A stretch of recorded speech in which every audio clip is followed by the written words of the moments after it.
Om Namo Bhagavate Vasudevaya. Om Namo Bhagavate Vasudevaya. Okay. And I have to look up the bookmark. Ariel. Text 44, right? Yeah, that's correct. Okay. Nama Om Vishnu Padaya Krishna Pristaya Bhutale Shrimate Bhakti Vedanta Swaminiti Namane Namaste Saraswati Deve Gaur Avani Pracharane Nirvisesha Sunyavadi Paschacha Desa Tarane Yanmanyase Dhruvam Lokam Adruvam Va Nachobayam Sarvatha Na Isochaste Snehad Anyatra Mohaji. O King, in all circumstances, whether you consider the soul to be an eternal principle, or the material body to be perishable, or everything to exist in the impersonal, absolute truth, or everything to be an implicable combination of matter and spirit, feeling of separation, are due only to illusory affection and nothing more. Мы продолжаем читать Шримад Бхагаватам, 1 песнь, 13 глава, 44 стих. «О царь, в любом случае считаешь ли ты душу вечным принципом, а материальное тело тленным, или считаешь, что все существует в безличной абсолютной истине, или что все является необъяснимым сочетанием материи и духа, чувство разлуки – это лишь следствие иллюзорной привязанности и ничего более». That's a nice verse. So much in one little verse, you know. Столько много информации в одном маленьком стихе. Purport: the actual fact that every living being is an individual part and parcel of the Supreme Being, and that his constitutional position is subordinate cooperative service, either in his conditional material existence or in his liberated position of full knowledge and eternity. The living entity is eternally under the control of the Supreme Lord. But those who are not conversant with factual knowledge put forward many speculative propositions about the real position of the living entity. It is admitted, however, that all schools of philosophy, that the living being is eternal and that the covering body of the 5 material elements is perishable and temporary.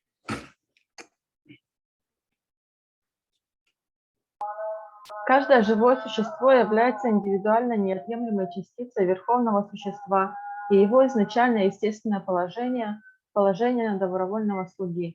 Это несомненный факт.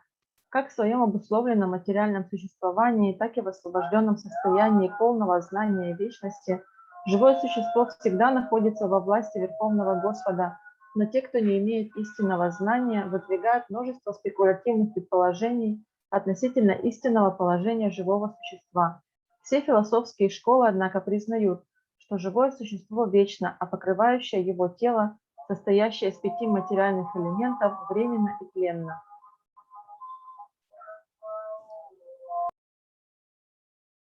The eternal living entity, transmigrates from one material body to another by the law of karma, and material bodies are perishable by their fundamental structures. Therefore, there is nothing to be lamented in the case of the souls being transferred into another body, or the material bodies perishing at a certain stage.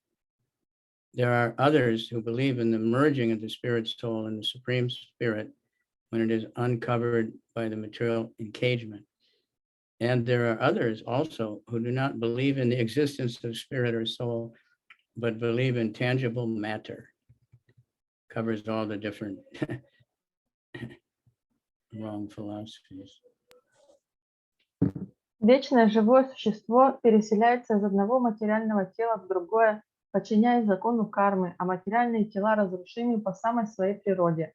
Поэтому, когда душа переселяется из одного материального тела в другое, или когда материальное тело на определенной стадии разрушается, тут не о чем скорбеть. Есть люди, которые верят в слияние духовной души с Верховным Духом после ее освобождения из материального заточения, а также такие, кто не верит в существование духа или души, но верит в осязаемую материю. В нашей повседневной жизни мы наблюдаем, как материя преобразуется, переходя из одной формы в другую, но не скорбим об этих изменениях. In our daily experience, we find so many transformations of matter from one form to another, but we do not lament such changing features. In either of the above cases, the force of divine energy is uncheckable. No one has any hand in it, and thus there is no cause of grief. В нашей повседневной жизни мы наблюдаем, как материя преобразуется, переходя из одной формы в другую, но не скорбим об этих изменениях. В любом из упомянутых случаев силу божественной энергии нельзя сдержать. Это не в нашей власти, а потому нет причин для печали.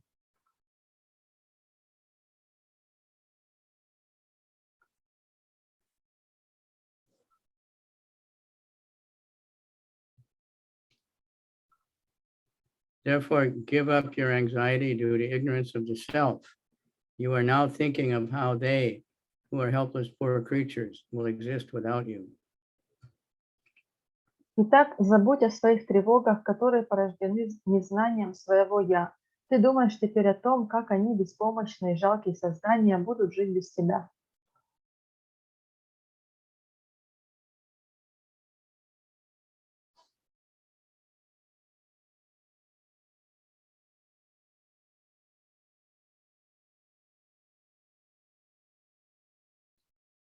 That's how people are. I remember one guy I was talking to in Fiji long ago.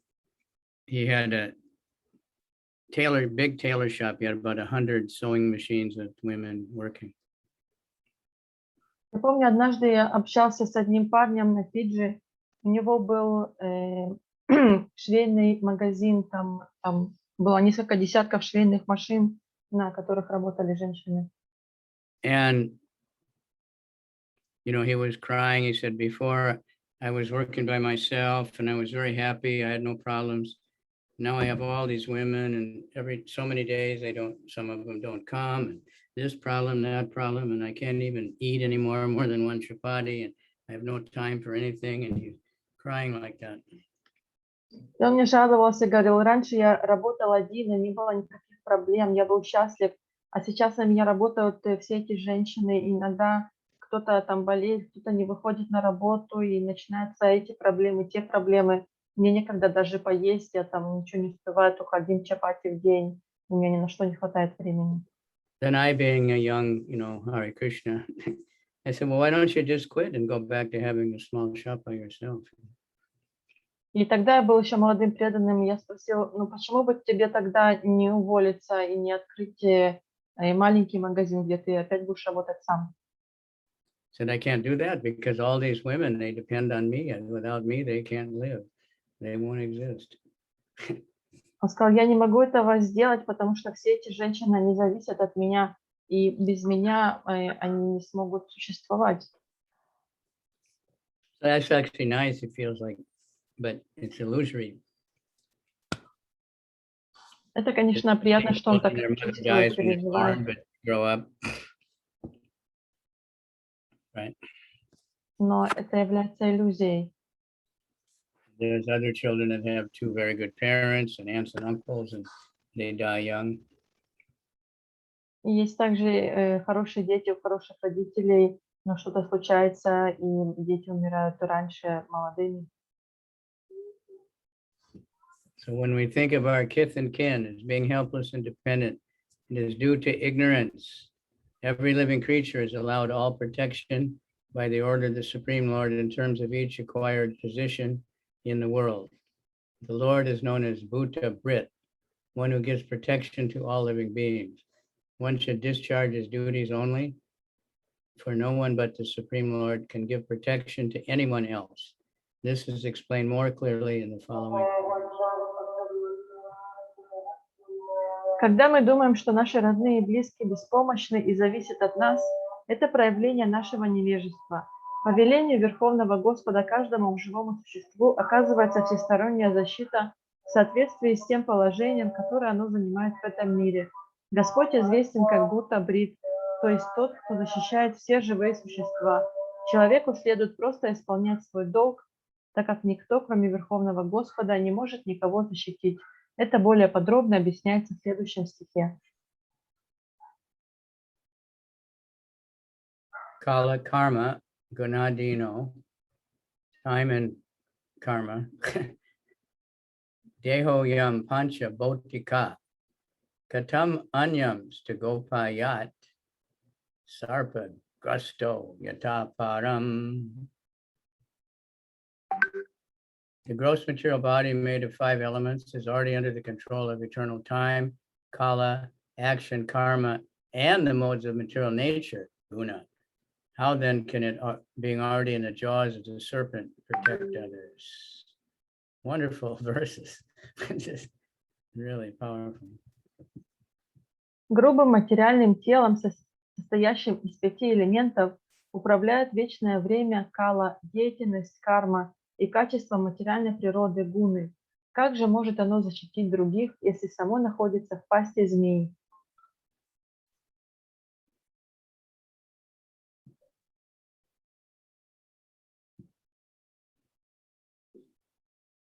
The world's movements for freedom through political, economic, social, and cultural propaganda can do no benefit to anyone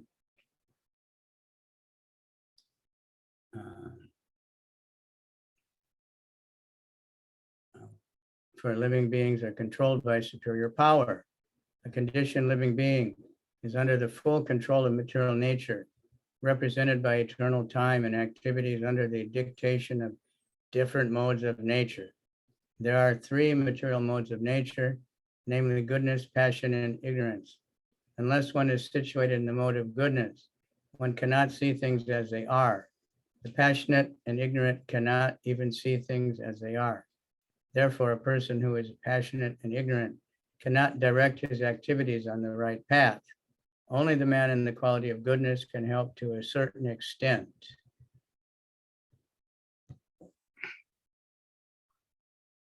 Мировые освободительные движения, ведущие пропаганду в политической, экономической, социальной и культурной сферах, никому не принесут пользы, так как сами подвластны высшей силе.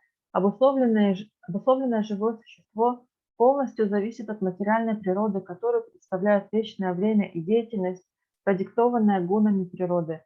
Существует 3 гуны материальной природы – благость, страсть и невежество. Пока человек не находится под влиянием гуны благости, он не способен видеть вещи в истинном свете. Находящийся под влиянием страсти и невежества не может даже видеть вещи такими, какими они есть. Следовательно, страстный и невежественный человек не может направлять свои действия в нужное русло.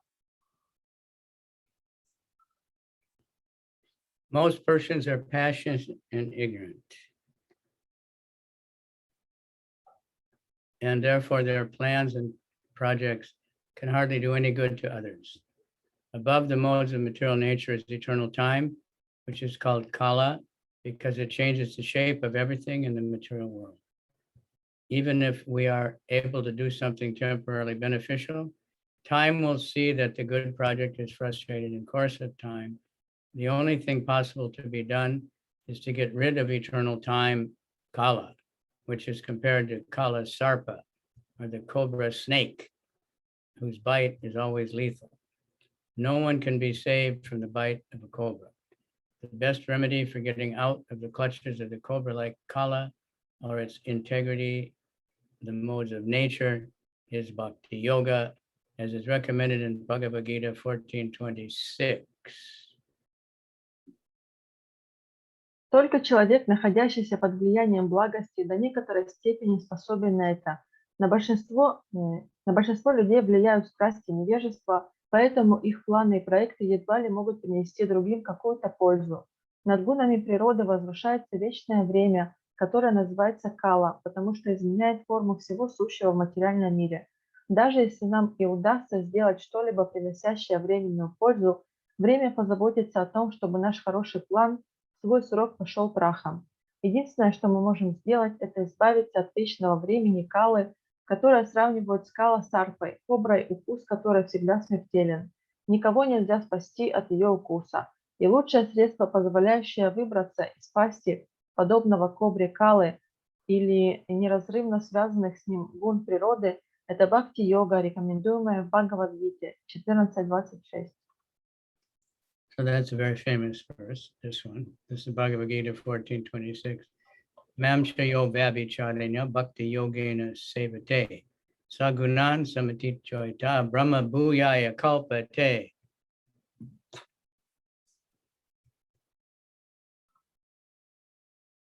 One who engages in full devotional service, unfailing in all circumstances, at once transcends the modes of material nature and comes to the level of Brahman. Это очень известный стих 14.26 из Бхагавадгиты. Тот, кто целиком посвящает себя преданному служению, ни при каких обстоятельствах, не отклоняясь от этого пути, преодолевает влияние гун материальной природы и достигает уровня брамана. So it's a little bit hard for us. We think, well, look, I'm still so much controlled by the modes of nature. But if we're practicing Bhakti Yoga, then in Krishna's eye, we're transcended. Это немножко трудно понять нам, и мы можем думать, что я до сих пор нахожусь на уровне, на котором я занимаюсь преданным служением, но со временем, с практикой, чем больше мы будем заниматься преданным служением, тем больше шансов того, что мы поднимемся на трансцендентный уровень. The highest perfectional project of philanthropic activities is to engage everybody in the act of preaching Bhakti Yoga all over the world, because that alone can save the people from the control of Maya or the material nature, represented by Kala, Karma, and Guna, as described above. The Bhagavad Gita 14:26 confirms this definitely. Совершенная программа лучшей благотворительной деятельности – это занять всех во всем мире проповедью бхакти-йоги, потому что только это может избавить людей от власти майи, материальной природы, проявляющейся в виде описанных выше калы, кармы и гун. Бхагавад-гита 14.26 недвусмысленно подтверждает это.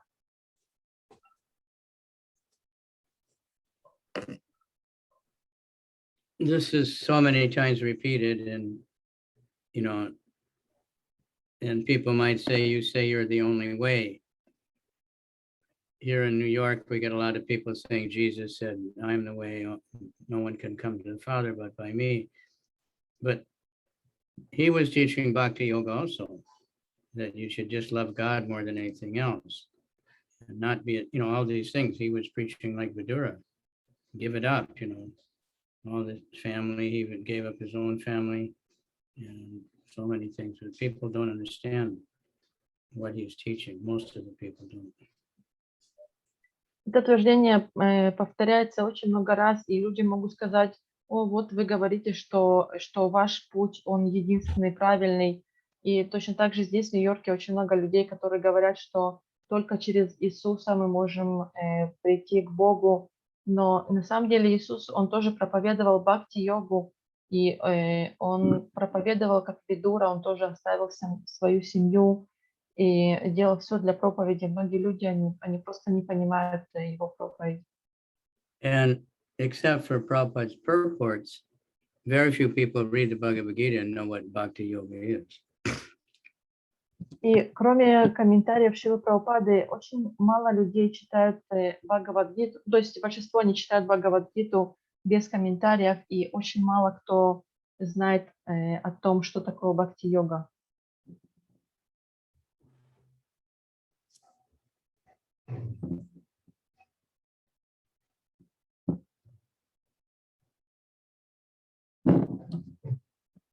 Ahastani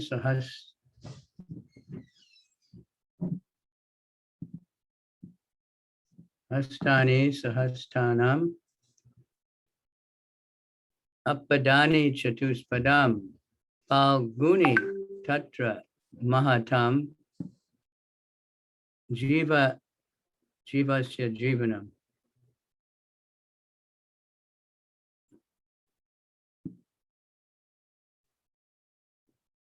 Those who are devoid of hands are prey for those who have hands. Those devoid of legs are prey for the four-legged.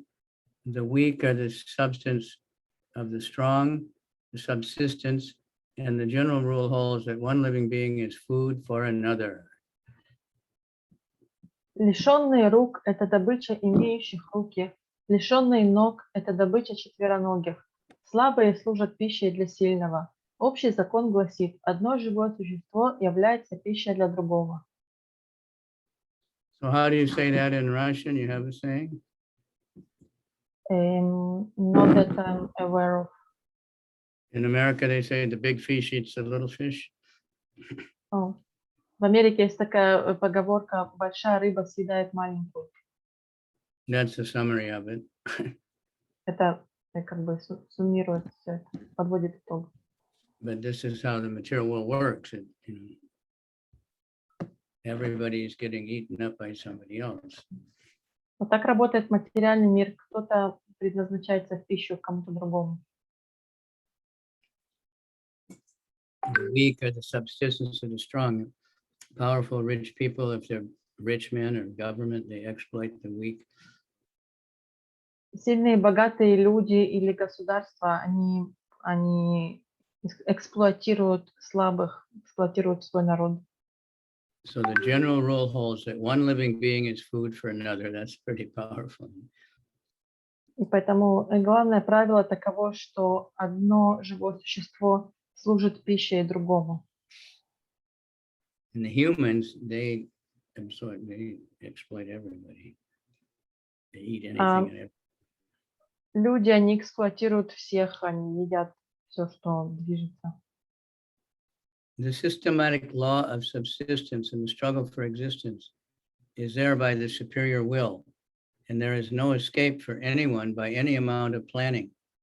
The living beings who have come to this material world against the will of the Supreme Being are under the control of the supreme power called Maya Shakti, the deputed agent of the Lord, and this Daivi Maya is meant to pinch the conditioned souls by threefold miseries, one of which is explained here in this verse. The weak are the subsistence of the strong. No one is strong enough to protect himself from the onslaught of someone stronger, and by the will of the Lord, there are systematic categories of the weak, the stronger, and the strongest. Закон выживания в борьбе за существование установлен верховной волей, и никто, как бы он ни старался, не может обойти его. Живыми существами, пришедшими против воли Господа, материальный мир управляет высшая власть, называемая Майя Шакти, уполномоченный представитель Господа. И эта Дайви Майя призвана причинять обусловленным душам тройственные страдания, одно из которых описывается в этом стихе. Слабые служат пищей для сильных.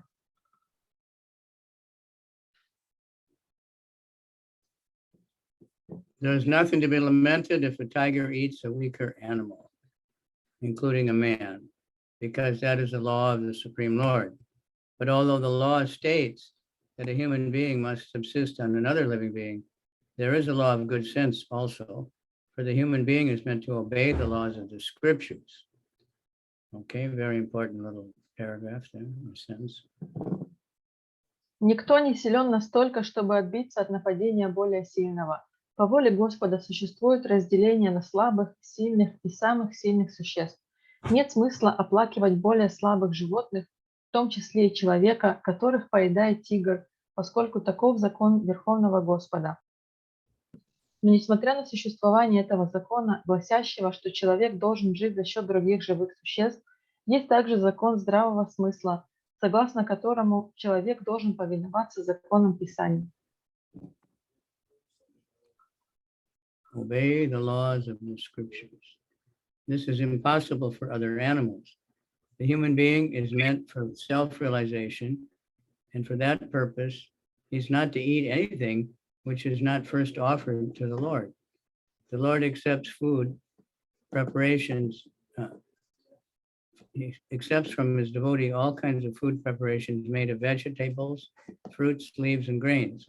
Fruits, leaves, and milk are different varieties, can be offered to the Lord. And after the Lord accepts the foodstuff, the devotee can partake of the prasadam, by which all suffering in the struggle for existence will be gradually mitigated. This is confirmed in the Bhagavad Gita. Even those who are accustomed to eat animals can offer foodstuff, not to the Lord directly, but to an agent of the Lord under certain conditions of religious rites. Injunctions of the scriptures are meant not to encourage the eaters of animals, but to restrict them by regulated principles.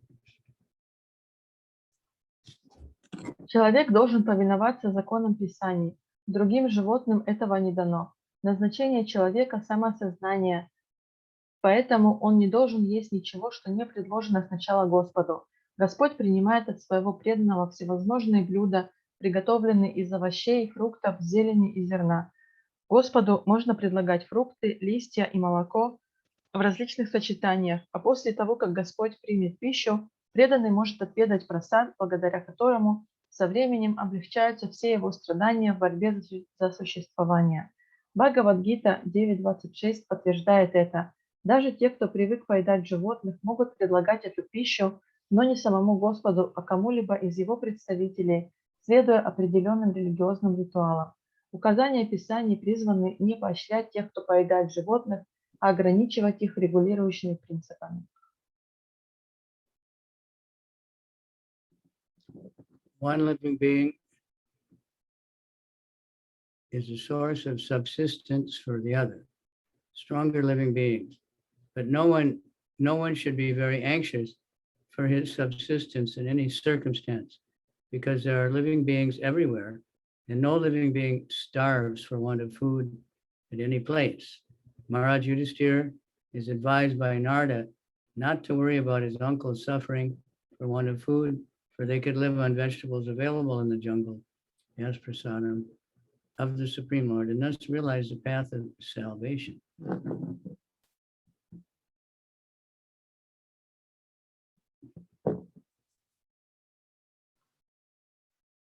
Живое существо – это пища для более сильных живых существ. Никогда не следует чересчур беспокоиться о пропитании, ведь живые существа есть повсюду, и нигде ни одно живое существо не испытывает недостатка в пище. Нарада советует Махараджу Юдхиштире не тревожиться о том, что его дядя будут страдать от недостатка пищи, ведь они смогут жить, питаясь овощами, которые растут в джунглях, как просад Господа, и таким образом встать на путь, ведущий к спасению. Exploitation of the weaker living being by the stronger is a natural law of existence. There is always an attempt to devour the weak in different kingdoms of living beings. There's no possibility of checking this tendency by any artificial means under material conditions. It can be checked only by awakening the spiritual sense of the human being by practice of spiritual regulations. Эксплуатация слабого живого существа более сильным – это естественный закон существования. Попытки поглотить слабых постоянно наблюдаются в различных царствах живых существ. В материальных условиях эту тенденцию невозможно сдержать никакими искусственными средствами. Это можно сделать только если возродить в человеке духовное сознание посредством соблюдения духовных предписаний. Однако духовно регулирующие принципы не позволяют человеку истреблять более слабых животных и в то же время учить других мирному сосуществованию.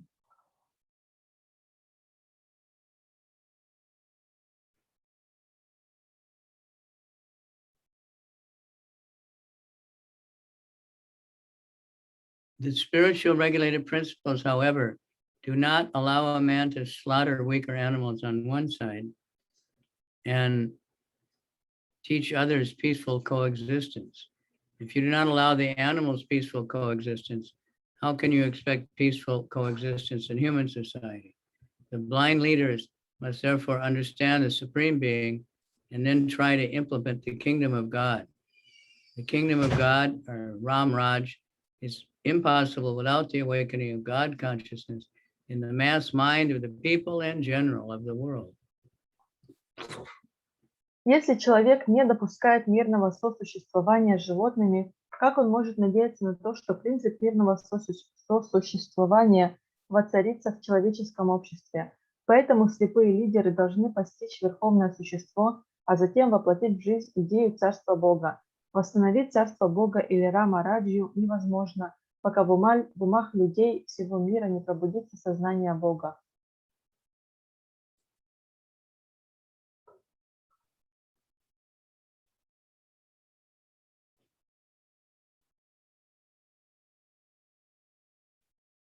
Tad idam Bhagavan Rajan eka atmat manam swadrik antaro nantaro bhati pasyatam mayayo ridu ruda. Therefore, O King, you should look unto the Supreme Lord only, who is one without a second and who manifests himself by different energies and is both within and without. Поэтому, о царь, тебе следует обратить свой взор на Верховного Господа. Он один и только один. Он проявляет себя посредством различных энергий и пребывает и внутри, и вовне всего.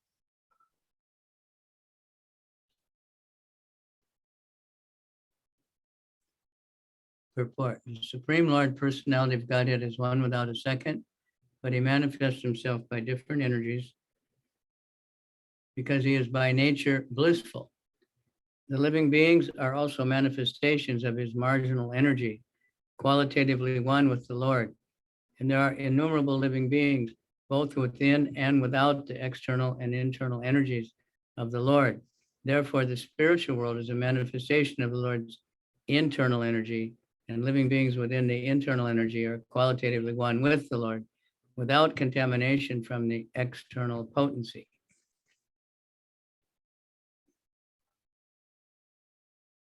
Всевышний, Верховная Личность Бога, один и только один, но проявляет себя посредством различных энергий, так как по своей природе он исполнен блаженства. Живые существа тоже проявление его пограничной энергии, качественно единые с Господом. Бесчисленные живые существа находятся как внутри, так и вовне внешней и внутренней энергии Господа. Поскольку духовный мир – это проявление внутренней энергии Господа, живые существа, пребывающие в этой внутренней энергии, не осквернены внешней энергией и качественно едины с Господом.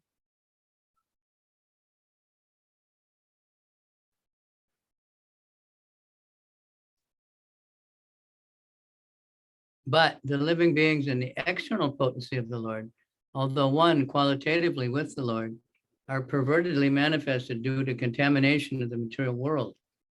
Therefore, they experience so-called happiness and distress in the material world. Such experiences are all ephemeral and do not affect the spirit soul. The perception of such ephemeral happiness and distress is due only to the spirit soul's forgetfulness of his qualities, which are equal to the Lord's. There is, however, a regular current from the Lord himself, from within and without, by which to rectify the fallen condition of the living beings. Хотя живое существо качественно едино с Господом, из-за осквернения материальным миром оно проявляется в искаженном виде и потому испытывает в нем так называемое счастье и страдания. Подобные переживания эфемерны и не затрагивают духовную душу. Она ощущает это эфемерное счастье и страдания только потому, что забывает о своих качествах, одинаковых с качествами Господа.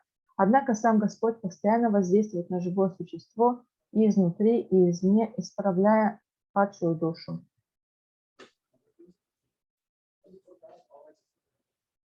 From within, he corrects the desiring living beings as localized Paramatma. And from without, he corrects by his manifestation of the spiritual master and the revealed scriptures. In this verse, the instruction that one should look unto the Lord means that one should not be disturbed by the so-called manifestations of happiness and distress, but should try to cooperate with the Lord in his outward activities for correcting the fallen souls. By his order only, one should become a spiritual master and cooperate with the Lord. One should not become a spiritual master for one's personal benefit, for some material gain, or as an avenue of business or occupation for earning a livelihood. Bona fide spiritual masters who look unto the Supreme Lord to cooperate with him are actually qualitatively one with the Lord, and the forgetful ones are perverted reflections only. Как локализованная параматма, он исправляет стремящееся к этому живое существо изнутри, а извне он действует посредством своих проявлений духовного учителя и богооткровенных писаний. Мы должны обратить свой взор к Господу, не стоит беспокоиться за проявление так называемых счастья или несчастья, но нужно постараться сотрудничать с Господом и его внешней деятельности, направленной на исправление падших душ. Сотрудничать с Господом, становясь духовным учителем, можно только по повелению Господа, а не ради личной выгоды и какой-либо материальной прибыли, чтобы сделать на этом бизнес или просто заработать этим на жизнь. Истинные духовные учителя, обращающие взор к Верховному Господу, чтобы сотрудничать с Ним, действительно качественно едины с Господом, тогда как забывчивые учителя – лишь их искаженное отражение.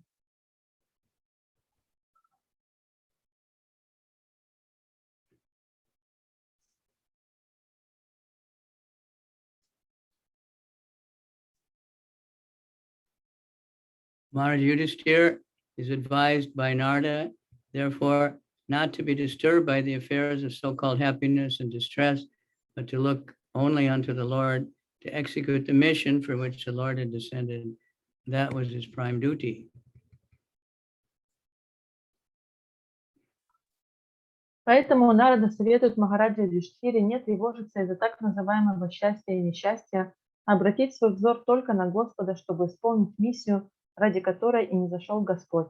В этом заключалась первейшая обязанность Махараджа Юдхиштхиры. So anyway, this is really beautiful. I'm surprised. We read this many times, but these are really amazing. This is how Vidura is freeing Duryodhana from all his insane. He still thought he was the king. Yudhishthira was so kind that he still called him king and treated him very respectfully.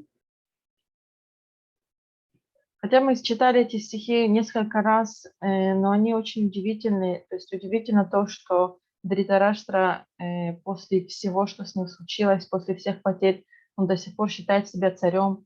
И Юдхиштхира, он как бы этом потакает, он уважительно относится к нему, называя его царем. So Vidura is really cutting him loose. Поэтому Видура просто разбивает эту иллюзию на части. Soyam Ajya Maharaja Bhagavan Bhutta Bhavanaha Kala Rupo Vitirno Sham Abhavaya Suradrisham.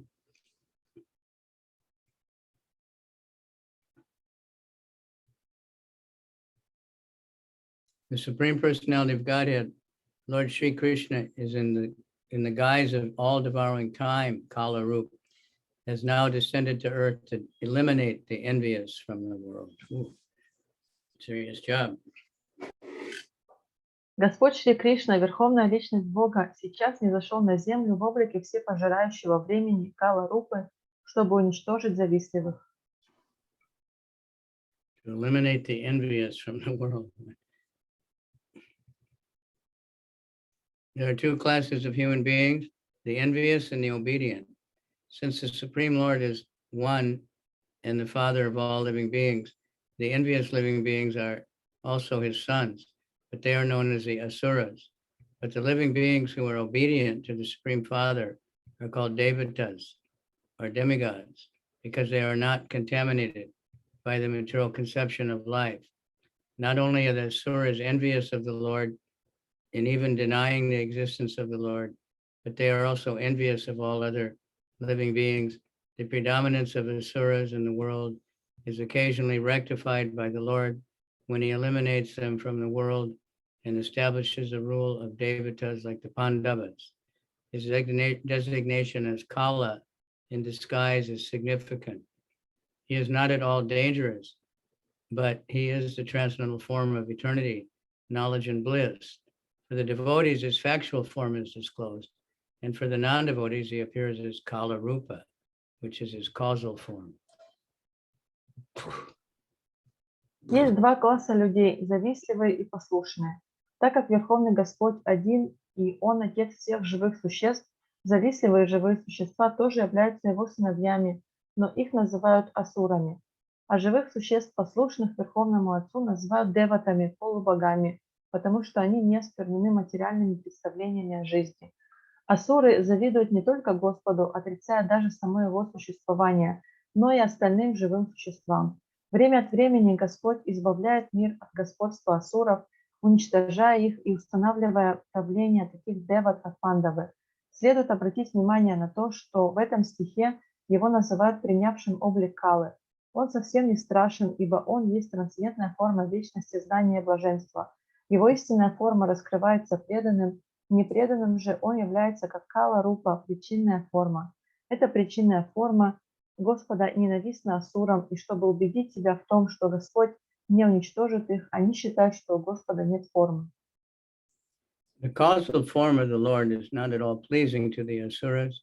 Therefore, they think that the Lord is formless in order to feel secure that they will not be vanquished by the Lord. Его истинная форма раскрывается преданным, непреданным же он является как Кала Рупа, причинная форма. Эта причинная форма Господа ненавистна асурам, и чтобы убедить себя в том, что Господь не уничтожит их, они считают, что у Господа нет формы.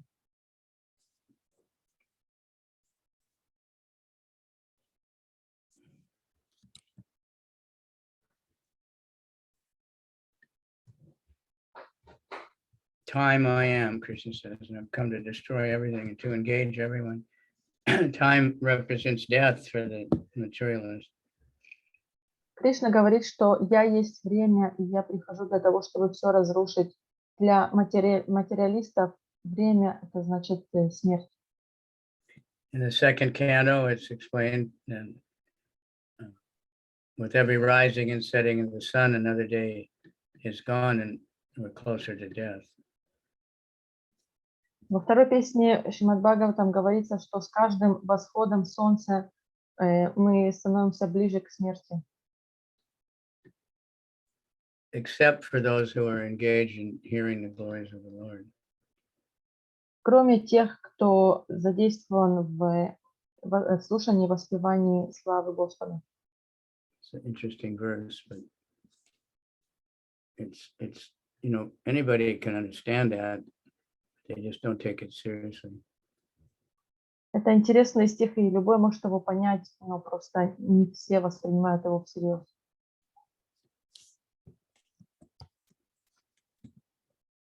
Both by rising and setting, the sun decreases the duration of life of everyone, except one who utilizes the time by discussing topics of the all-good personality of Godhead. Восход и заход солнца уменьшают время существования, наше время существования, и поэтому приближает нас к смерти. Но это не касается тех, кто задействован в слушании и воспевании славы Господа. It's not, time keeps going, but for the devotee, he's not going, towards ordinary death. He's going to go back to Godhead. То есть время идет. Doesn't mean your body won't ever get old and die, but you will not relate to the body.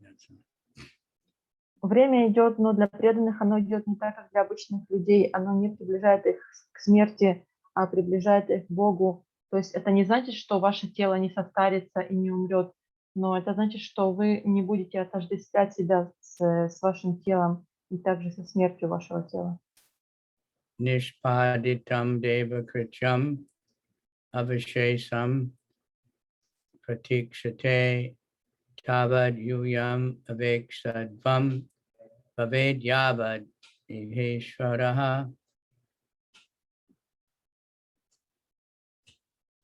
The Lord has already performed his duties to help the demigods, and he's awaiting the rest. You Pandavas may wait as long as the Lord is here on earth.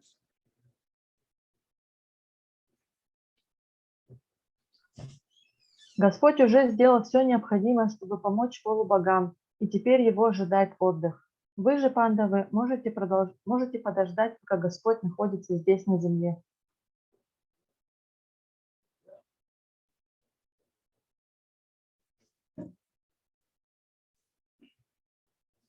Report, the Lord descends from his abode, Krishna Loka, the topmost planet in the spiritual sky, in order to help the demigod administrators of the material world when they are greatly vexed by the asuras, who are envious not only of the Lord, but also of his devotees.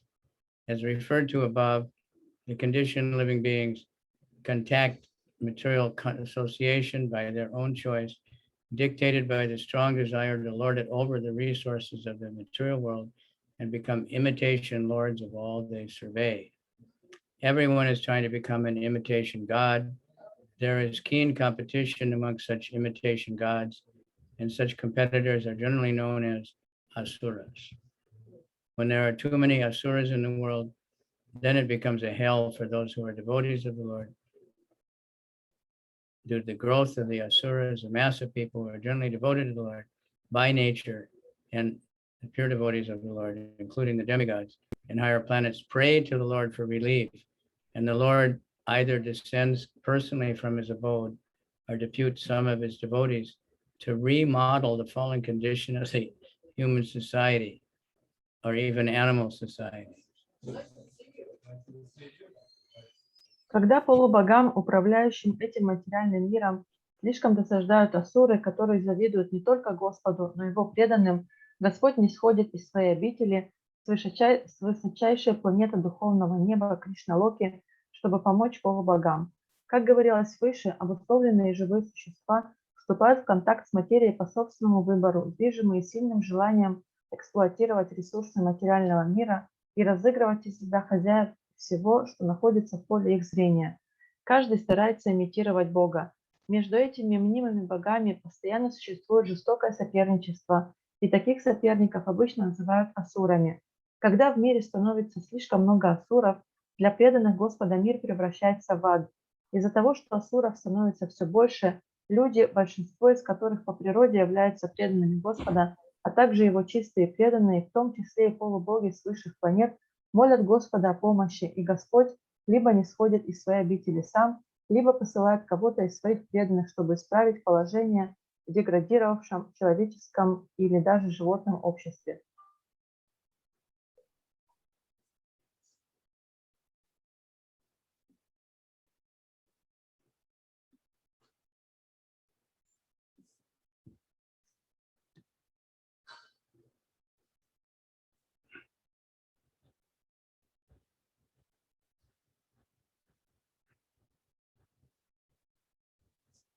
When there are too many asuras in the world, then it becomes a hell for those who are devotees of the Lord.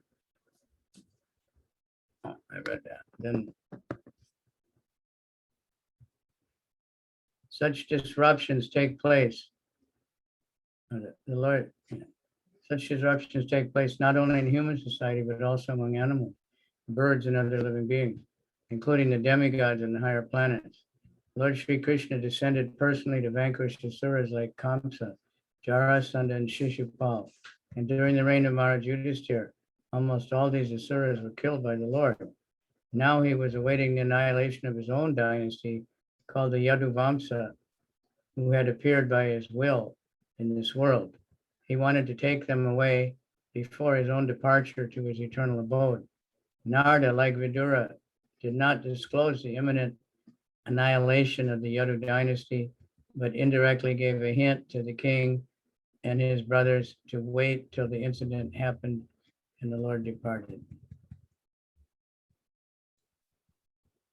Такое падение общества наблюдается не только у людей, но и у животных, птиц и других живых существ, включая даже полубогов на высших планетах. Господь Шри Кришна не зашел сам, чтобы уничтожить асуров, среди которых были Камса, Джарасанда, Шишупала, и за время царствования Махараджа Юдхиштхиры Господь почти полностью уничтожил их. Теперь он ждал гибели своего рода, Яду Вамши, который явился в этот мир по его воле. Он хотел забрать их отсюда до того, как сам удалится в свою вечную обитель. Подобно Видуре, Нарада не сказал о надвигающейся гибели династии Яду, но намекнул, что царю и его братьям следует подождать того момента, когда это произойдет, и Господь покинет мир.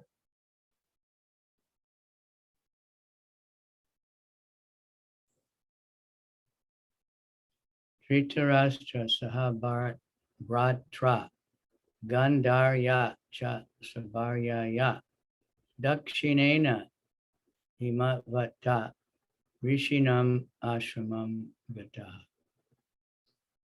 O king, your uncle Dhṛtarāṣṭra and his brother Vidura and his wife Gandhari have gone to the southern side of the Himalaya mountains, where there are shelters of the great sages. О царь, твой дядя Dhṛtarāṣṭra, его брат Видура и жена Гандари отправились к южным склонам Гималаев, где находятся обители великих мудрецов.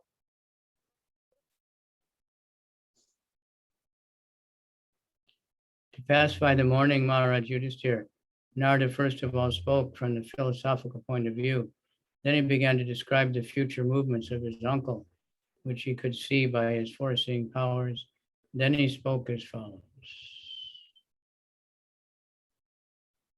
Утешая скорбящего Махараджу Юдхишthиру, Нарада вначале излагал ему философию, а затем рассказал о том, что будет делать его дядя в будущем, которое было открыто Нараде благодаря его дару предвидения. Он начал описывать его следующим образом.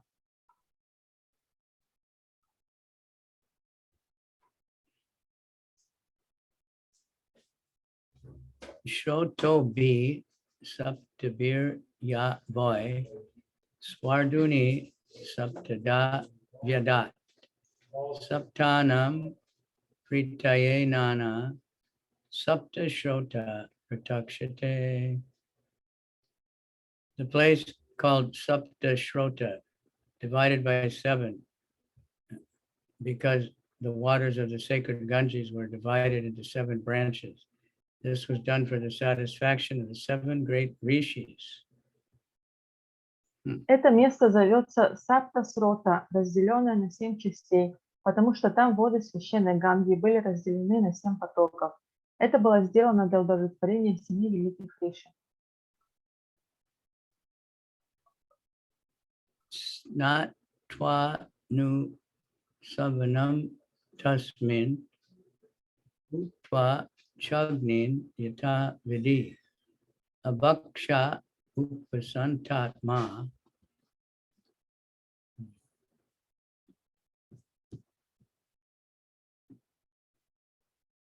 saaste vijitaishanaha. On the banks of the Sapta Shrota, Dhṛtarāṣṭra is now engaged in beginning Astanga Yoga by bathing 3 times daily, in the morning, noon, and evening, and by performing the Agnahotra with fire, and by drinking only water. This helps one control the mind and the senses and frees one completely from thoughts of familial affection.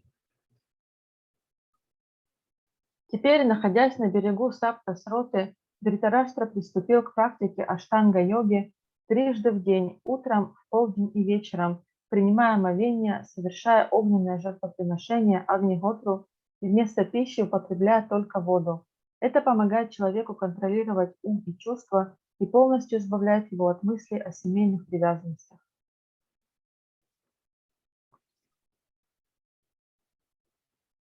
The yoga system is a mechanical way to control the senses and the mind and divert them from matter and spirit. The preliminary processes are the sitting posture, meditation, spiritual thoughts, manipulation of air passing within the body, and gradual situation in trance, facing the absolute person, Paramatma. Such mechanical ways of rising to the spiritual platform prescribe some regulated principles of taking bath in daily 3 times, fasting as far as possible, sitting and concentrating the mind on spiritual matters, and thus gradually becoming free from vishaya, or material objectives.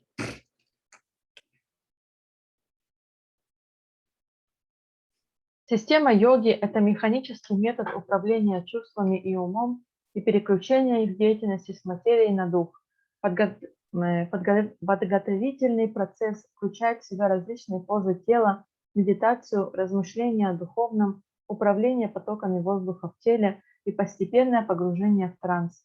Это позволяет воочию увидеть абсолютную личность Параматму. Такой механический метод достижения духовного уровня предполагает следование определенным регулирующим принципам, трижды в день совершать омовение, насколько это возможно поститься, сидеть, сосредотачивая ум на духовных предметах и так далее.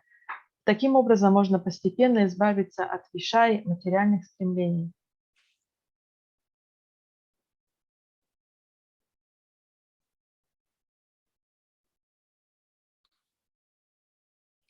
Material existence means to be absorbed in material objective, which is simply illusory.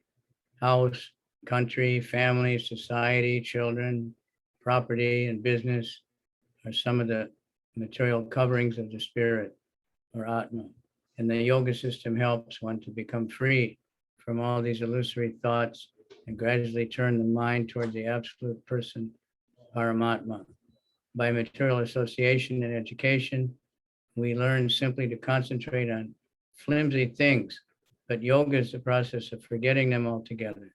Modern so-called yogis and yoga systems manifest some magical feats, and ignorant persons are attracted by such false things, or they accept the yoga system as a cheap healing process for diseases of the gross body. But factually, the yoga system is the process of learning to forget what we have acquired throughout the struggle for existence.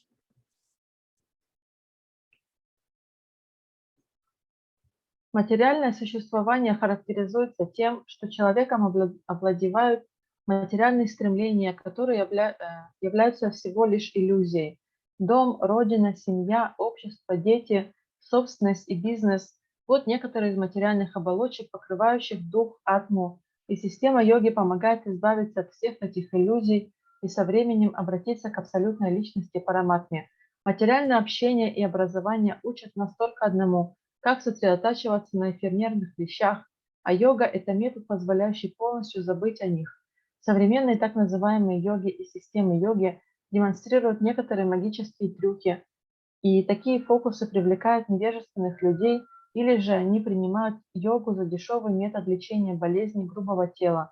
Но в действительности система йоги– это метод, с помощью которого мы учимся тому, как забыть все то, что приобрели в своей долгой борьбе за существование.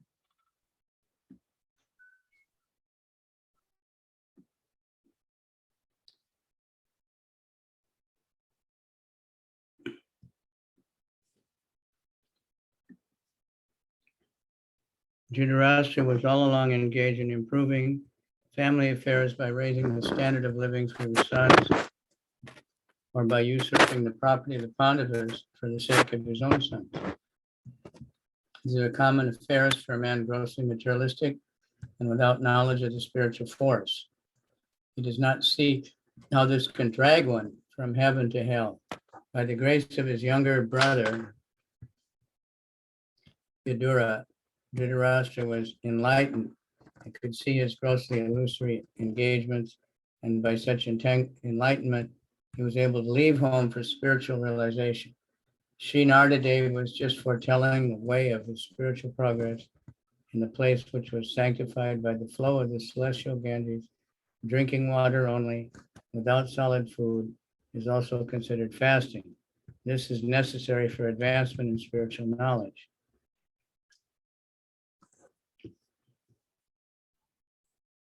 Dhṛtarāṣṭra всю жизнь был занят увеличением семейного благосостояния, поднимая уровень жизни своих сыновей и присваивая ради них собственность пандавов. Это обычное занятие заурядного материалистичного человека, который не ведает о духовной силе. Он не понимает, что такая деятельность может затянуть его из рая в ад. Но по милости своего младшего брата Видуры, Dhṛtarāṣṭra получил знание и, увидев благодаря этому знанию всю иллюзорность своей материальной деятельности, сумел оставить дом, чтобы встать на путь духовного самоосознания.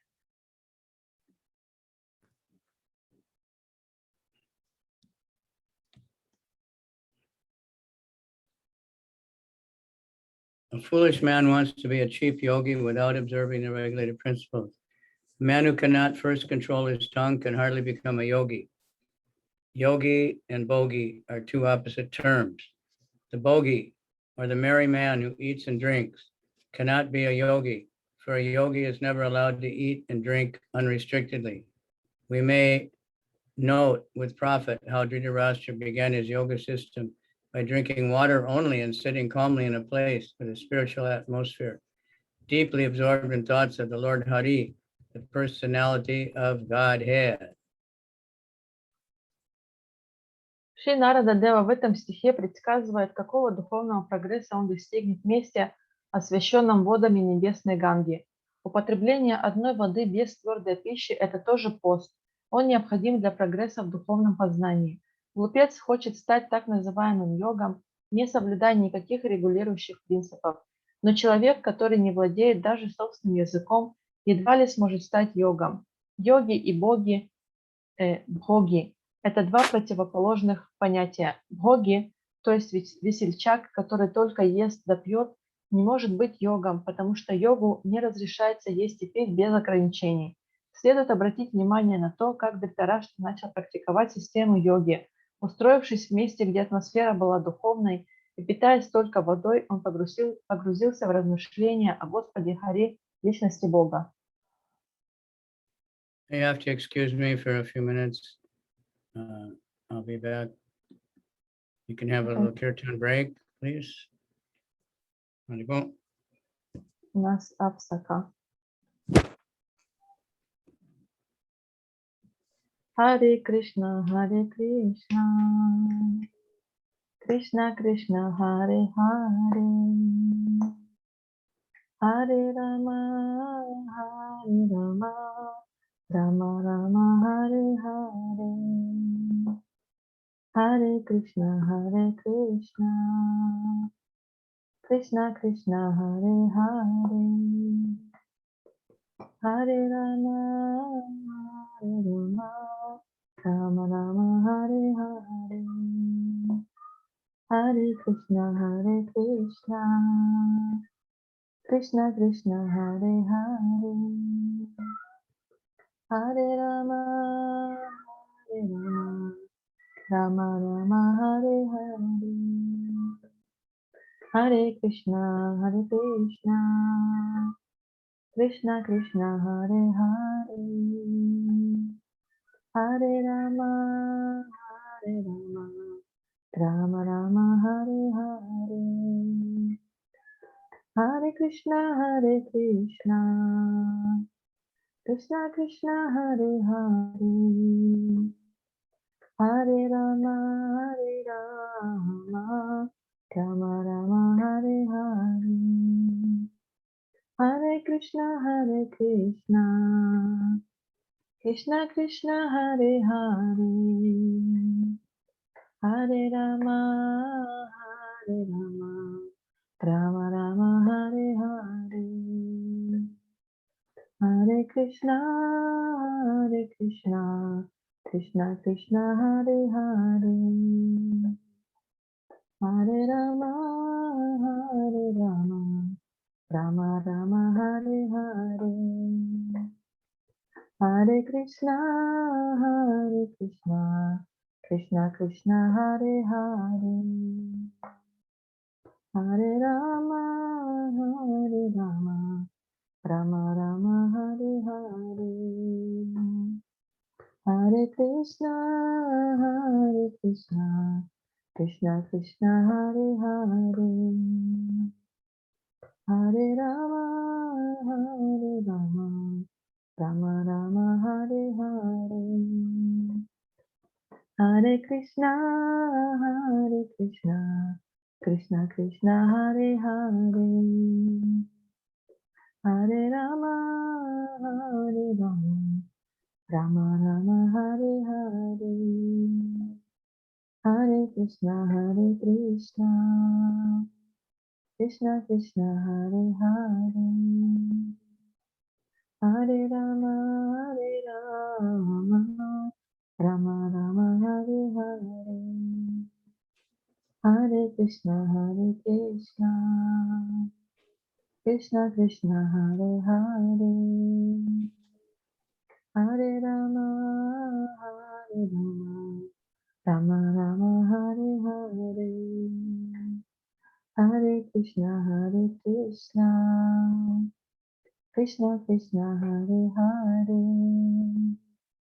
Hare Rama Hare Rama, Rama Rama Hare Hare, Hare Krishna Krishna Krishna Hare Hare, Hare Rama Hare Rama, Rama Rama Hare Hare, Hare Krishna Krishna Krishna Hare Hare, Hare Rama Hare Rama, Rama Rama Hare Hare, Hare Krishna Krishna Krishna Hare Hare, Hare Rama Hare Rama, Rama Rama Hare Hare, Hare Krishna Krishna Krishna Hare Hare, Hare Rama Hare Rama, Rama Rama Hare Hare, Hare Krishna Krishna Krishna Hare Hare, Hare Rama Hare Rama, Rama Rama Hare Hare, Hare Krishna Krishna Krishna Hare Hare, Hare Rama Hare Rama, Rama Rama Hare Hare, Hare Krishna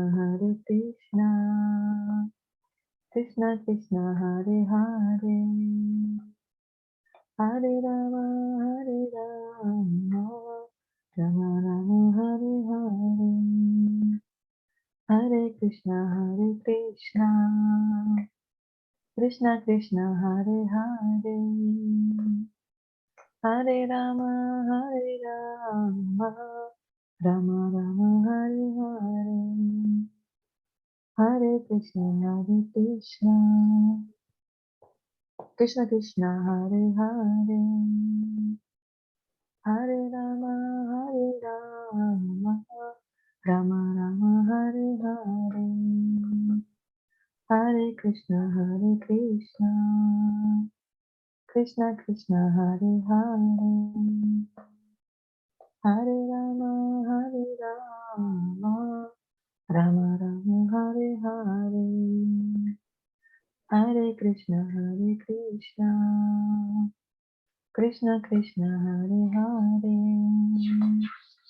Hare Rama Hare Rama, Rama Rama Hare Hare, Hare Krishna Krishna Krishna Hare Hare,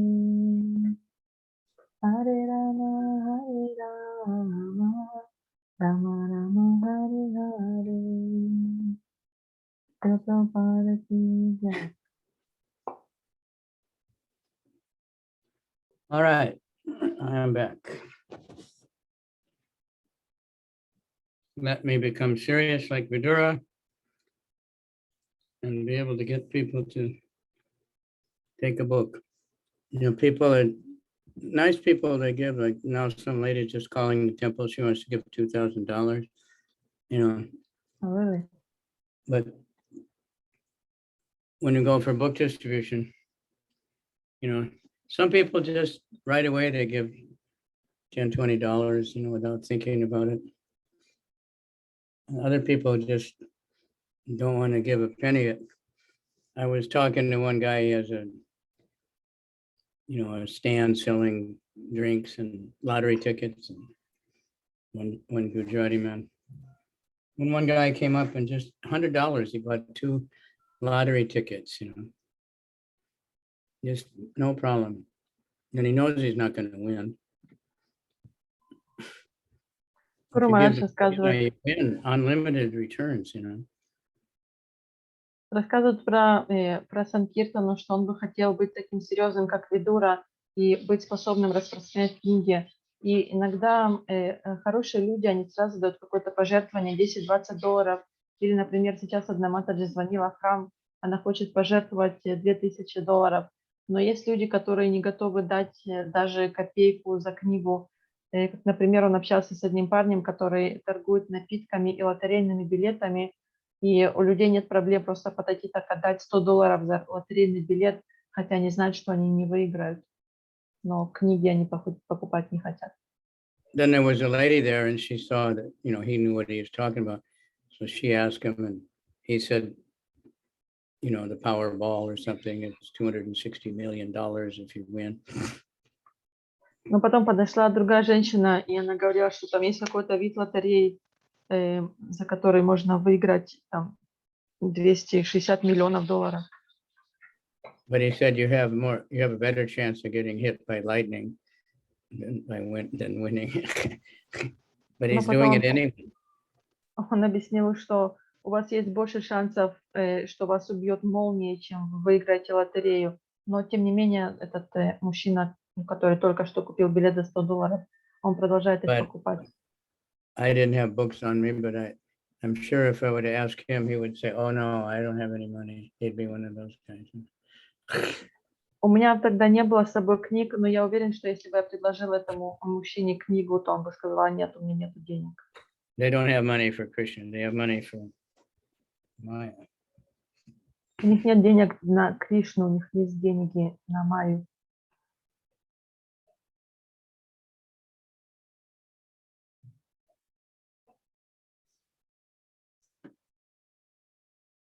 Jitasano jita shwasa pratya rita swadindriya hari bhavanaya drasta raja sattva tamo malaha.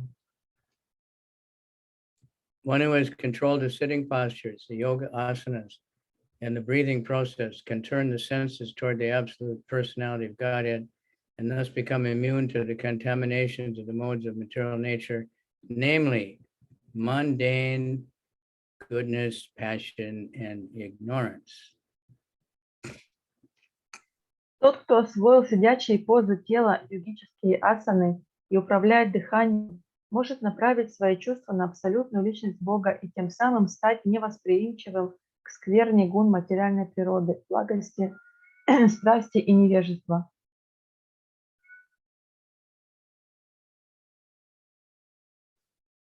The preliminary activities of the way of yoga are asana, pranayama, pratyahara, dhyana, dharana, etc.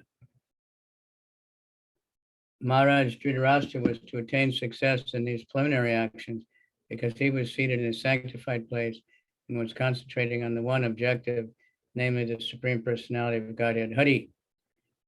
Thus, all his senses were being engaged in the service of the Lord. This process directly helps the devotee to get freedom from the contamination of three material modes of nature. Thus, the highest mode, the material mode of goodness, is also a cause of material bondage. And what to speak of other qualities, namely passion and ignorance. Passion and ignorance increase the material propensities of hankering for material enjoyment and of a strong sense of lust for accumulating wealth and power.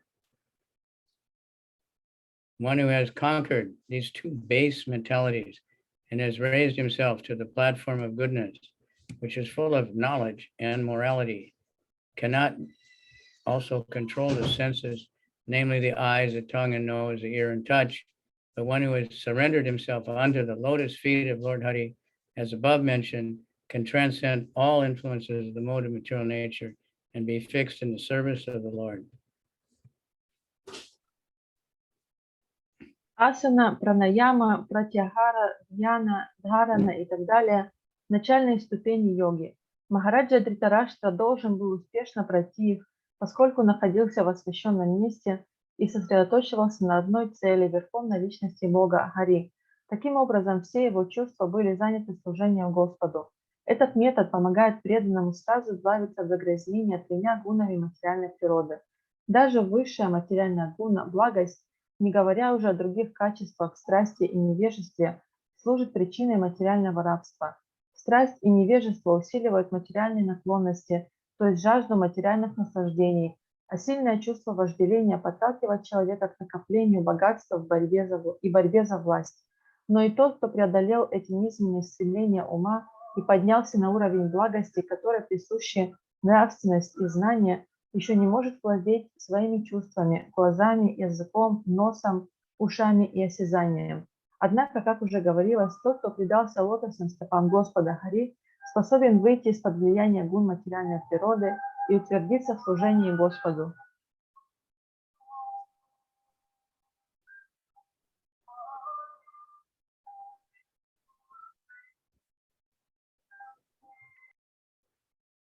The Lord, the Bhakti Yoga process, directly applies the senses to the living service of the Lord. This prohibits the performer from engaging in material activities. This process of turning the senses from material attachment to the loving transcendental service of the Lord is called pratyahara, and the breathing process is called pranayama, ultimately ending in samadhi or absorption in pleasing the Supreme Lord Hari by all means. Таким образом, метод бхакти-йоги непосредственно занимает чувство любовным служением Господу. Это лишает человека возможности заниматься материальной деятельностью. Такой процесс отключения чувств от объектов материальных привязанностей и направления их на любовное трансцендентное служение Господу называется пратьяхарой, а сам метод, именуемый пранаямой, в конечном итоге приводит к самадхи, состоянию, в котором человек занят только тем, что всеми силами удовлетворяет Верховного Господа Хари.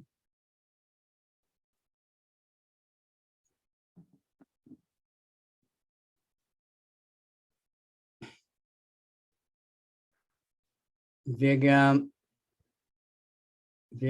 Atmani Samyogya Chetragye Pravilipya Tan Brahmani Atmanam Adare Gatanam Bharanam Ivambare. Dhṛtarāṣṭra will have to amalgamate his pure identity with intelligence and then merge into the Supreme Being with knowledge of his qualitative oneness as a living entity with the Supreme Brahman. Being freed from the block sky, he will have to rise up to the spiritual sky. Dhṛtarāṣṭra должен будет соединить свое чистое «Я» с разумом и затем, зная о качественном единстве живого существа с Верховным Браманом, слиться с Верховным Существом. Вырвавшись из ограниченного неба, он достигнет духовного неба. The living being, by his desiring to lord it over the material world and declining to cooperate with the Supreme Lord, contacts the sum total of the material world, namely the Mahatattva. And from the Mahatattva, his false identity with the material world is developed, along with his material intelligence, mind, and senses. All these cover his pure spiritual identity. By the yogic process, when his pure identity is realized in self-realization, one has to revert to the original position by amalgamating the 5 gross elements and the subtle elements, mind and intelligence, into the Mahatattva again, thus getting freed from the clutches of the Mahatattva. He has to merge into the existence of the Supersoul. In other words, he has to realize that qualitatively he is non-different from the Supersoul, and thus he transcends the material sky by his intelligence, amalgamated with his pure identity, and becomes engaged in the transcendental loving service of the Lord.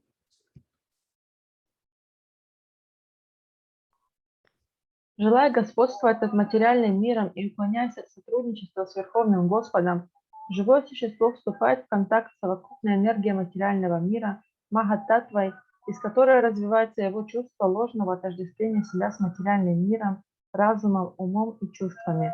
Эти ложные самоотождествления покрывают его чистое духовное «Я».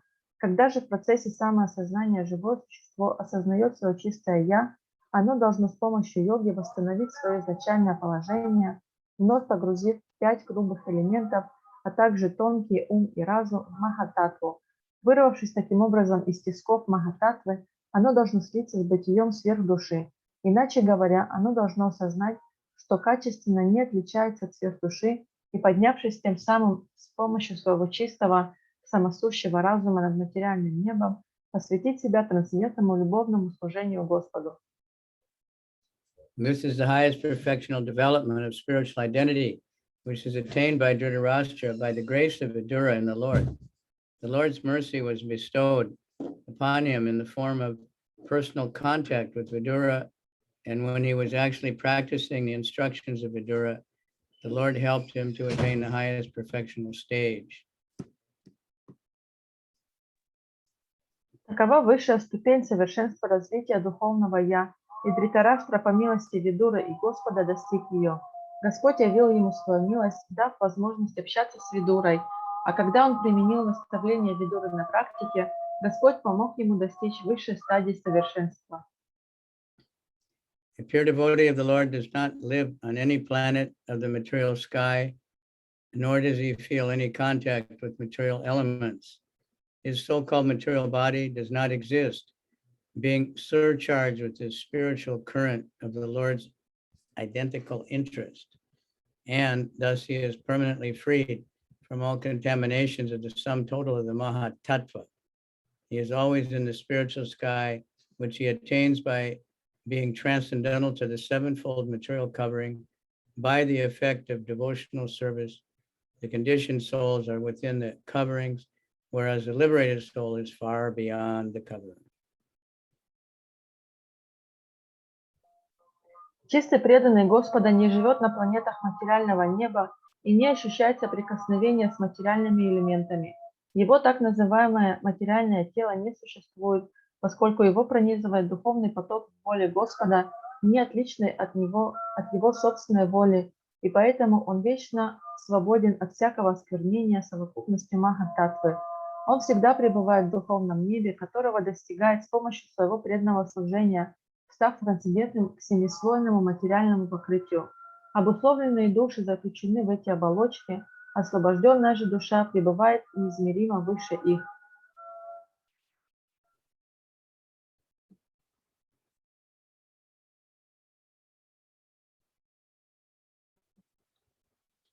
Dvastamaya gunodarko niruddha karanashaya nivarti takilahara aste stanur ivachalaha tasyantarayo maibabu sanyas takila karmanaha.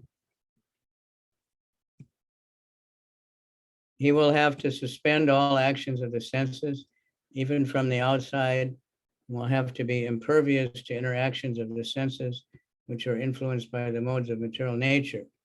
After renouncing all material duties, he must become immovably established beyond all sources of hindrances on the path.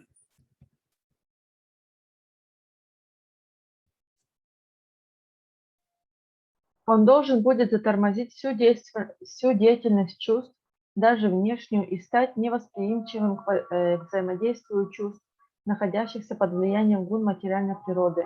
Отрекшись от всех материальных обязанностей и преодолев все препятствия на этом пути, он достигнет непоколебимой твердости. Dhṛtarāṣṭra had attained by the yogic process the stage of negation of all sorts of material reactions. The effects of the material modes of nature draw the victim to indefatigable desires of enjoying matter, but one can escape such false enjoyment by the yogic process. Every sense is always busy in searching for its food, and thus the conditioned soul is assaulted from all sides and has no chance to become steady in any pursuit. Maharaj Yudhishthira was advised by Narada not to disturb his uncle by attempting to bring him back home. He is now beyond the attraction of anything material.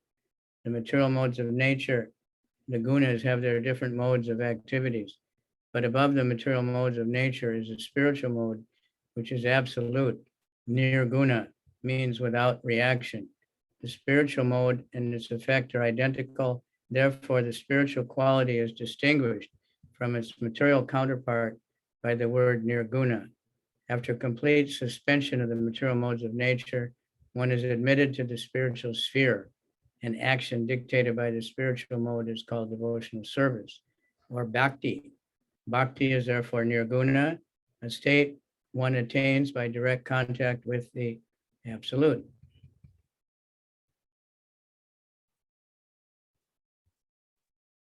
С помощью йоги Dhṛtarāṣṭra достиг стадии, на которой уничтожаются все последствия материальной деятельности. Воздействие материальных гун природы вовлекает их в жертву в нескончаемый поток желаний наслаждений материей, но с помощью метода йоги можно избежать этих ложных наслаждений. Каждое чувство постоянно ищет для себя пищи, и они со всех сторон нападают на обусловленную душу, которая не может обрести твердости и сконцентрироваться ни на какой деятельности. Нарада посоветовал Махараджи Юдхиштхире не беспокоить своего дядю, пытаясь вернуть его домой. Его уже не привлекало ничто материальное. Гуны материальной природы имеют свои сферы действия, но выше гун материальной природы находится абсолютная духовная гуна.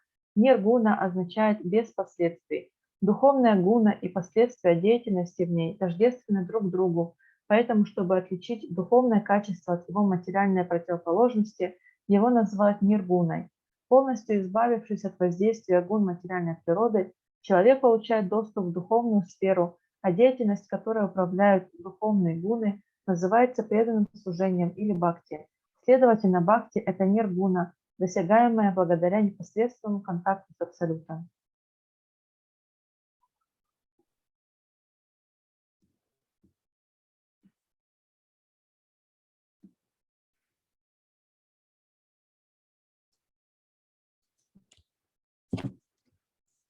Sava adyat tanad rajan arata panchame ani kalevaram hasyati swam tatscha basmi bhavishyati. O king, he will quit his body, most probably on the 5th day from today, and his body will turn to ashes. О царь, вероятнее всего, он покинет тело через 5 дней, и оно превратится в пепел.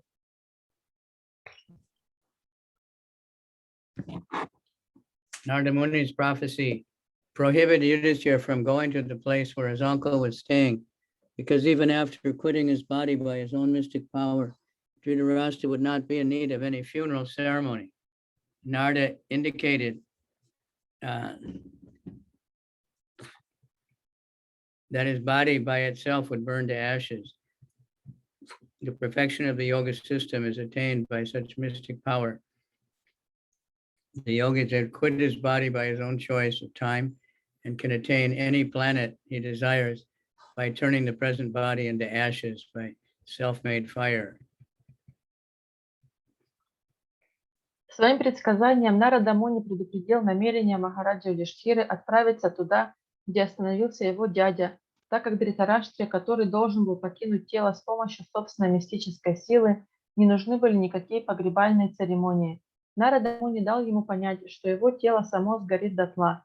Мистическая сила позволяет достичь совершенства йоги. Такой йог может покинуть тело, когда пожелает, и достичь любой планеты, превратив нынешнее тело в пепел с помощью огня, который он зажигает в себе. That's how Sati, the wife of Shiva, did it. Таким образом, кинуло тело Сати, жена Господа Шивы. It's much different than in the Vietnam War time. The protesters would pour gasoline all over their body and light the fire. That's Это much different. отличается от времен протестов во Вьетнаме, когда протестующие поливали себя бензином и поджигали свое тело. There's a story that in the early days, one devotee, he came to Brahmananda, who was a treasurer or something, and said he wanted money to buy gasoline to burn himself. Однажды, очень давно, один преданный пришел к Брамананде, который в то время занимал какую-то менеджментскую позицию. Он сказал, что ему нужны деньги для того, чтобы купить бензин и для того, чтобы поджечь свое тело. So Brahmana told Prabhupada and asked him what to do. И Брамананда, он рассказал Прабхупаде и спросил, а что же делать? Prabhupada said, we can't afford that. We don't have enough money. Прабхупада сказал, мы не можем себе этого позволить, у нас недостаточно денег. So, pretty nice way of doing it. Интересный способ отказать. Okay. Dayamane nirbirdehe pratyu patni sahot tajay. Bahi sita patim sadvi tam agnim anu vekshati. While outside observing her husband, who will burn in the fire of mystic power along with his thatched cottage, his chaste wife will enter the fire with rapt attention. So Narada sees the future. Увидев снаружи, что ее муж сгорает вместе с тростниковой хижиной в огне мистической силы, его целомудренная жена с глубокой сосредоточенностью войдет в этот огонь. Purport. Gandhari was the ideal chaste lady, a life companion of her husband, and therefore, when she saw her husband burning in the fire of mystic yoga, along with his cottage of leaves, she despaired. She left home after losing her 100 sons, and in the forest she saw that her most beloved husband was also burning. Now she actually felt alone. Therefore, she entered the fire of her husband and followed her husband to death. This entering of the chaste lady into the fire of the husband is called sati, and the action is considered to be most perfect for a woman. In the later age, this sati rite became an obnoxious criminal affair because the ceremony was forced upon even an unwilling woman. In this fallen age, it is not possible for a lady to follow the sati rite as chastely it was done by Gandhari and others in past ages. A chaste wife like Gandhari would feel the separation of her husband to be more burning than actual fire.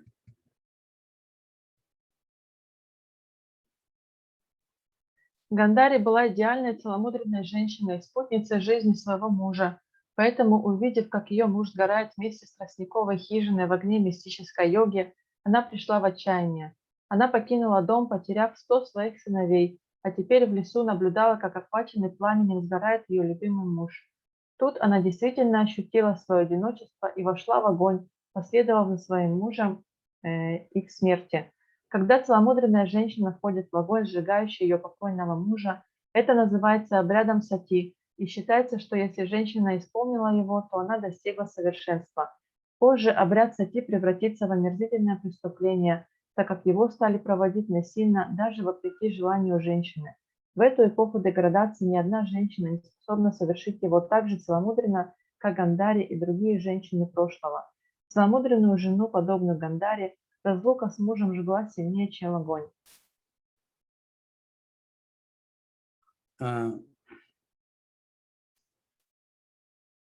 And Madri, the other wife of the Pandu, she did that when Pandu left. Kunti wanted also to, but because they had the small children, they decided Kunti should stay. Этому обряду последовала также Мадри, вторая жена Панду, когда тот оставил тело. И также Кунти захотела войти в этот огонь, но так как у нее было 5 маленьких детей, то она решила остаться с ними.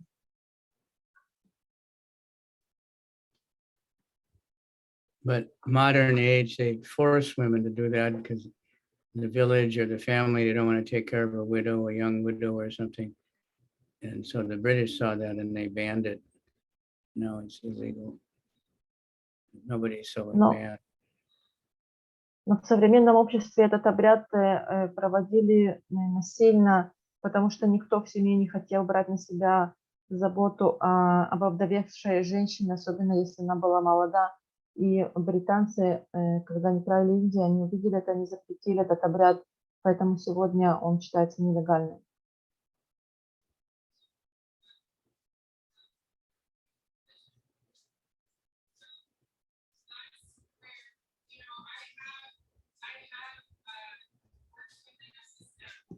such a lady can observe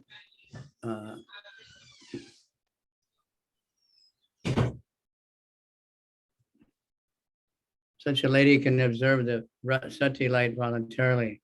There's no criminal force by anyone.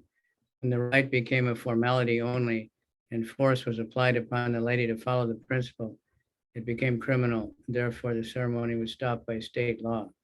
The prophecy of Narada Muni to Maharaj Yudhishthira forbade him to go to his widowed aunt. Такая женщина способна совершить обряд сати добровольно, и для этого не требуется чье-то преступное насилие. Когда же обряд превратился в пустую формальность, и женщину стали силой принуждать следовать этому обычаю, он действительно стал преступлением, поэтому такая церемония была запрещена законом. Предсказание Нарады Муни удержало Махараджу Юдхиштхиру от попыток разыскать свою овдовевшую тетку.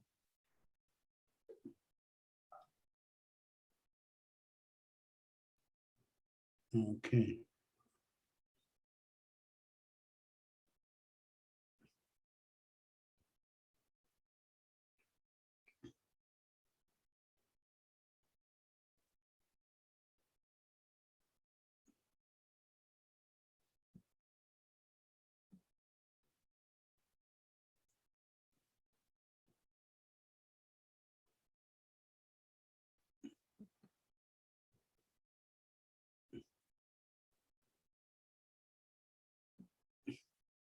Vidurastu tad ascharyam nishamya kurunandana harsha shoka yutastasman ganta tirtana sevaka.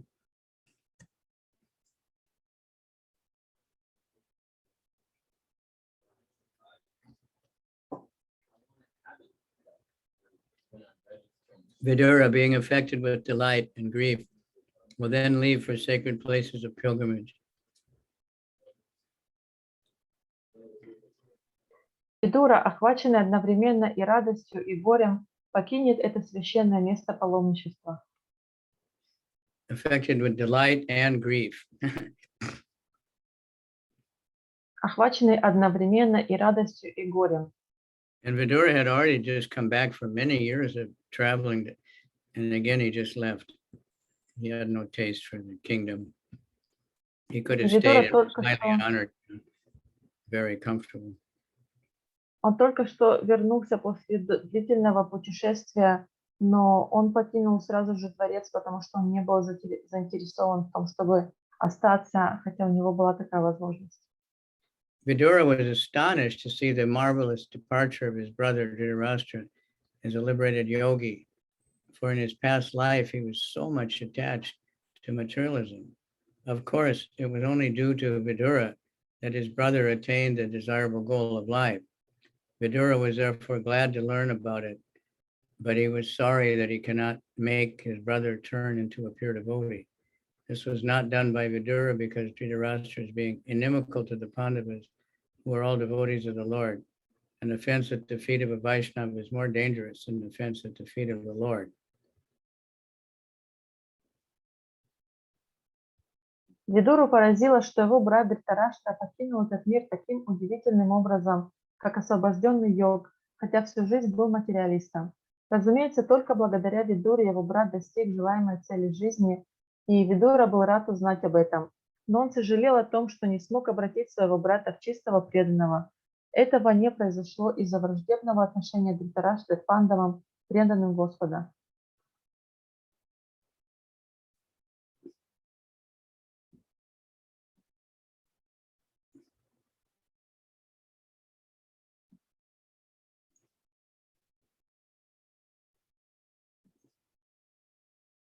An offense at the feet of the Lord is easily excused by the Lord, but an offense at the feet of a devotee is never excused by the Lord. Vidura was certainly very liberal to bestow mercy upon his brother Dhṛtarāṣṭra, whose past life was very materialistic. But ultimately, the result of such mercy certainly depended on the will of the Supreme Lord. In the present life, therefore, Dhṛtarāṣṭra attained liberation only, and after many such liberated states of life, one can attain to the stage of devotional service. Vidura was certainly very mortified by the death of his brother and sister-in-law, and the only remedy to mitigate such lamentation was to go to pilgrimage. Thus, Maharaj Yudhisthira had no chance to call back Vidura, his surviving uncle. Оскорбление стоп Вайшнава опаснее оскорбления лотосных стоп Господа. Несомненно, Видура щедро одарил милостью своего брата Dhṛtarāṣṭru, который был очень материалистичным в жизни. Однако, несомненно и то, что плоды, которые принесла такая милость, зависели в конечном счете от воли Верховного Господа, явленной Dhṛtarāṣṭре в его нынешней жизни. Поэтому Dhṛtarāṣṭра достиг только освобождения, а прийти к преданному служению может лишь тот, кто много раз поднимался на эту ступень освобождения. Конечно, Видура был охвачен горем из-за смерти брата и его жены, и единственное, чем он мог облегчить свои страдания, это вновь совершить паломничество. Поэтому Махараджа Юдхиштхира не мог вернуть Видуру, своего единственного оставшегося в живых дядю.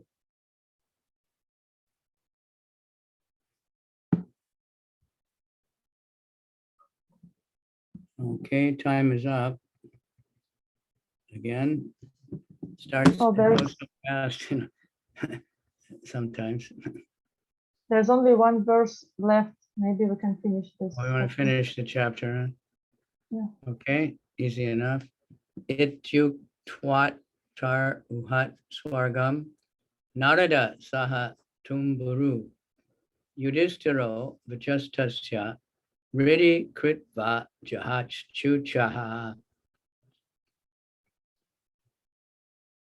Having spoken thus, the great sage Narada, along with his Veena, ascended to the outer space.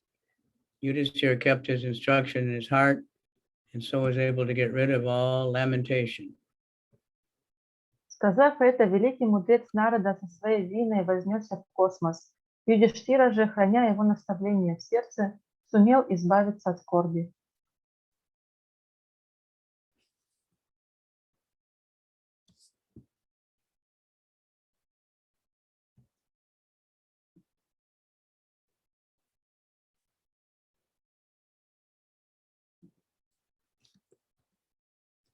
Naradaji was internal spaceman.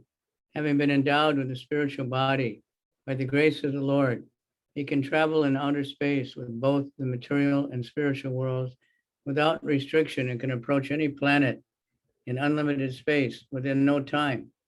We have already discussed the previous life as the son of a maidservant. Because of his association with pure devotees, he was elevated to the position of eternal spaceman and thus has freedom of movement.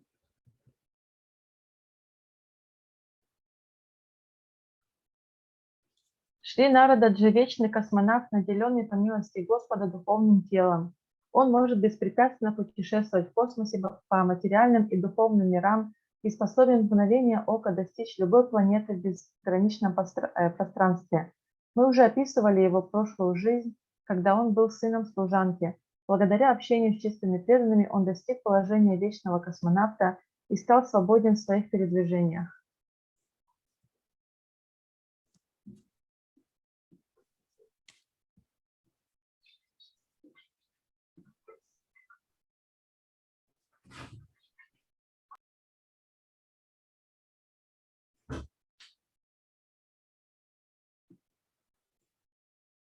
One should therefore try to follow the footsteps of Narada Muni and not make a futile effort to reach other planets by mechanical means.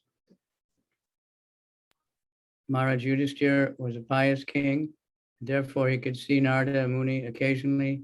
Anyone who desires to see Narada Muni must first become a pious by following in the footsteps of Narada Muni.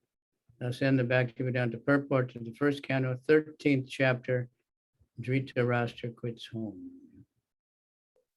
Следовательно, нужно стараться следовать по стопам Нарады Муни, а не предпринимать тщетных попыток достичь других планет с помощью механических средств.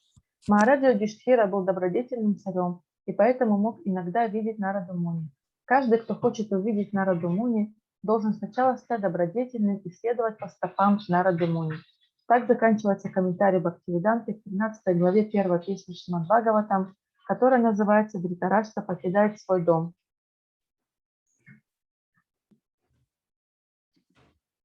Okay, thank you. Any comments? У кого-то есть вопросы или комментарии? If we meet a receptive person, is preaching by Vidura is definitely very powerful. Go for it. Если мы можем встретить человека, который проповедует как Видура, то это очень возвышенная личность. And what about the prasad? Should we order some photos? Is it possible? We're gonna have to go. I can check.